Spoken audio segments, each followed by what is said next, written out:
अपहर अमित अपहर बबुआ के भारत में नवती न भूख पते बिना के काल साल थरनी में रख बबुआ के भारत में नवती न भूख पते बिना के काल साल थरनी में रख चुप के करत बारा बाका वास्तु पूजा न होखे देव पर्वत नास्तु घर पंडित जी बुलाई पूजा पाठ कराई का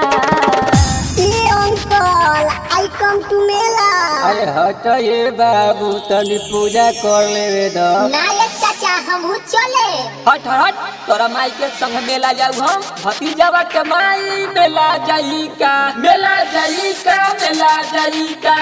भतीजा तोर माई हो जाई का तोरे मौसी हो जाई का भतीजा तोर माई हो जाई का तोरे मौसी हो जाई का बबुआ के खुशी में मातल बिया कुछ चाटे चौमिन खिलाई का भतीजा तोर माई हो जाई का तोरे मौसी हो जाई का भतीजा तोर माई हो जाई का तोरे मौसी हो जाई का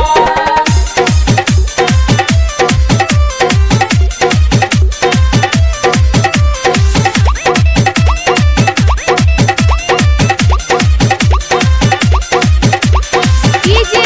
अमित अपहर देवी माई के महिमा बाटे अपरंपार हो देश विदेश जाने जाने संसार हो जाने संसार हो जाने संसार हो पूरा आस गोरा ललना तू के लइबू भौजी आसो माई पर कल विश्वास भौजी पूरा आस गोरा ललना तू के लइबू आसो माई पर कल विश्वास भौजी हर पंडित जी बुलाई पूजा पाठ कराई का चाचा हम चले। हनु